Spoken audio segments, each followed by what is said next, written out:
buat hidupku ada dalam setiap langkahku. Rancanganmu selalu pasti kemenangan. Kasih karunia menyertai kamu dan damai sejahtera dari Tuhan Allah Bapa kita dan dari anaknya Tuhan Yesus Kristus. Amin. Horas, Salum bagi kita semua. Selamat pagi dan salam bahagia untuk kita semua. Salam sehat dan selamat pagi saudara-saudaraku yang dikasihi oleh Tuhan Yesus Kristus. Sahabat yang baik hati, marilah kita menggunakan sejenak untuk berdoa, membaca, dan merenungkan firman Tuhan sebagai sumber kekuatan, inspirasi, dan motivasi bagi kita. Firman Tuhan untuk kita dengarkan dan renungkan pada pagi hari ini, Rabu tanggal 10 November 2021, tertulis di dalam Kisah Para Rasul pasal 20 ayat 24. Demikian dikatakan firman Tuhan. Tetapi aku tidak menghiraukan nyawaku sedikit pun, asal saja aku dapat mencapai garis akhir dan menyelesaikan pelayanan yang ditugaskan oleh Tuhan Yesus kepadaku untuk memberi kesaksian tentang Injil kasih karunia Allah. Molo di Bibel tai di dok masongonon. Alaidang pula arga hurajumi hosaku. Asal mah hupahujung lakaki dohot ulaun nang hujalo sian Tuhan Yesus. Ima nama katidakon barita nauli taringot tu asini rohani debata. Ima sahatna hatani tu hatta. Sahabat yang baik hati yang dikasihi oleh Tuhan Yesus Kristus. Proses kehidupan yang kita jalani berkait erat dengan sang waktu. Di dalamnya ada saat berjumpa dan berpisah. Entah itu mengesankan, mengharukan, atau tidak. Kita jumpa untuk berpisah. Karenanya ada yang bilang, bukan perpisahan yang kutangisi, tetapi perjumpaan, pertemuan. Tetapi mengapa harus berjumpa kalau harus berpisah? Renungan hari ini berkait dengan suatu wejangan perpisahan yang mengharukan, berisi sebentuk kesan-kesan akhir dari Rasul Paulus kepada para penatua jemaat Efesus, mengambil tempat di Miletus karena keterbatasan waktu. Isi wejangan perpisahan tersebut antara lain menyatakan bahwa Rasul Paulus telah sungguh-sungguh menggembalakan, bahkan juga menasehati jemaat Efesus selama 3 tahun dengan mencucurkan air mata. Mengingatkan supaya tetap waspada akan bahaya yang mengancam jemaat. Mengingatkan penilik atau penatua presbiteros yang ditetapkan oleh Roh Kudus supaya menjaga diri dan kawanan serta menggembalakannya. Mewaspadai bahaya yang menyesatkan warga jemaat dengan memastikan bahwa Kristus dan firman-Nya adalah satu-satunya dasar dan pusat kehidupan jemaat. Rasul Paulus mengingatkan sesudah ia pergi, serigala-serigala ganas akan masuk ke tengah-tengah jemaat, bahkan muncul dari antara mereka, yaitu yang menebar kebohongan atau hoax, dengan memutarbalikkan berita Injil, dan juga mereka yang serakah dan cinta uang. Alkitab menginfokan bahwa dalam proses pelayanannya memberitakan Injil, Rasul Paulus kerap mengalami banyak tantangan yang syarat bahaya. Bahkan maut senantiasa mengintipnya. Ia didera, dilempari, ditindas, dianiaya, diadili, dipenjarakan, dan dilepas.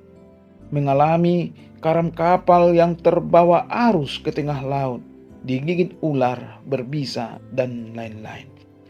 Tetapi Paulus tidak tawar hati karena memiliki Injil Kristus sebagai kekuatan Allah yang menyelamatkan setiap orang percaya.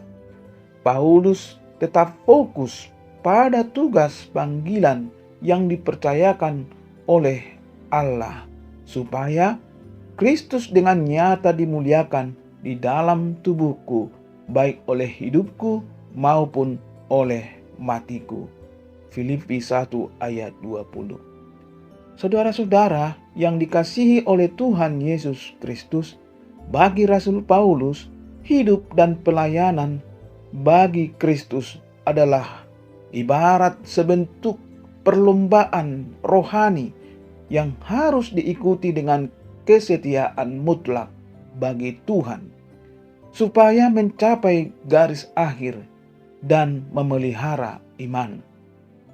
Dalam pandangan Paulus, hidup ini adalah sebuah pertandingan yang harus dijalani.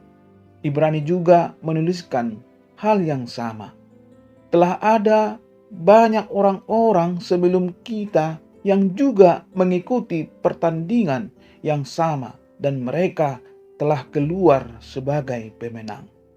Dalam menghadapi pertandingan hidup tersebut, ada beberapa hal yang Paulus lakukan. Pertama, melatih diri terus-menerus. Sebab itu, aku tidak berlari tanpa tujuan, dan aku bukan petinju yang sembarangan saja memukul. Tetapi aku melatih tubuhku dan menguasai seluruhnya, supaya sesudah memberitakan Injil kepada orang lain, jangan aku sendiri ditolak. 1 Korintus pasal 9 ayat 26 sampai ayat 27. Terus-menerus melatih diri dan berusaha menguasai seluruhnya sehingga tidak lagi berbuat dosa. Dalam pelayanan kita pada Tuhan kita perlu mengingat ini baik-baik, karena Tuhan juga melihat ke dalam hati kita. Selama kita melayani, yang memberikan pujian adalah manusia yang tidak bisa melihat ke dalam isi hati seseorang. Sehingga kadang kita bisa lupa kalau ada Tuhan yang bisa melihat hati kita. Walau kita begitu aktif dalam pelayanan, tapi jika dalam hati mengingkari firman Tuhan, tidak berusaha mengendalikan diri, maka akhirnya kita pun tetap akan menjadi pecundang. Oleh karena itu, latihlah hidupmu terus-menerus untuk selalu melakukan pekerjaanmu, pelayananmu, keinginanmu, dan rencanamu dalam ketulusan dan keikhlasan yang dikehendaki Tuhan. Kedua, bertanding dengan mengikuti peraturan yang ada. Seorang olahragawan hanya dapat memperoleh mahkota sebagai juara apabila ia bertanding menurut peraturan olahraga. 2 Timotius pasal 2 ayat 5. Dalam pertandingan hidup ini ada peraturan-peraturan yang harus ditaati, yaitu tentu saja merupakan perintah Tuhan. Contoh, dalam menyatakan kasih terhadap saudara kita harus tetap ada dalam kebenaran. Sekali lagi, dalam menyatakan kasih terhadap saudara kita harus tetap ada dalam kebenaran. Mengasihi dengan memujinya, membanggakannya, tetapi tidak di dalam kebenaran Tuhan, ini sering terjadi di dalam pandangan jemaat kepada pelayan-pelayan gereja. Tetap dengan setia mengikuti pertandingan hingga akhir, kita bisa yakin seperti Paulus bahwa kita telah menyelesaikan pertandingan dengan baik dan memperoleh mahkota kehidupan yang sudah disediakan Tuhan. Aku telah mengakhiri pertandingan yang baik. Aku telah mencapai garis akhir dan aku telah memelihara iman.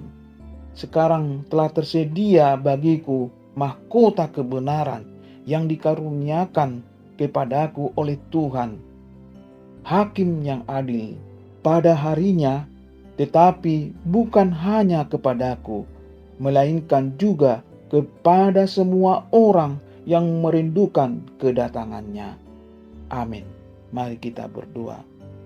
Ucapan syukur dan pujian kami ya Tuhan, Allah Bapa yang kuasa dan agung, atas kasih dan anugerah yang telah kami terima di dalam Tuhan Yesus Kristus. Kami masih diberkati hingga pada saat ini.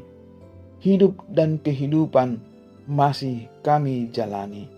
Terima kasih Tuhan. Ajar kami dengan Roh Kudus-Mu untuk selalu setia dan tulus, percaya dan mengikutimu sampai akhir hidup kami. Terima kasih Tuhan, ampuni kami dari segala dosa kami, supaya kami layak di hadapan-Mu. Terimalah doa kami, di dalam nama Tuhan Yesus Kristus, Tuhan kami yang hidup. Amin. Horas, Salum. Rancangan-Mu tak pernah gagal. Kemenangan Tuhan janjikan, kemenangan Tuhan janjikan, kemenangan dalam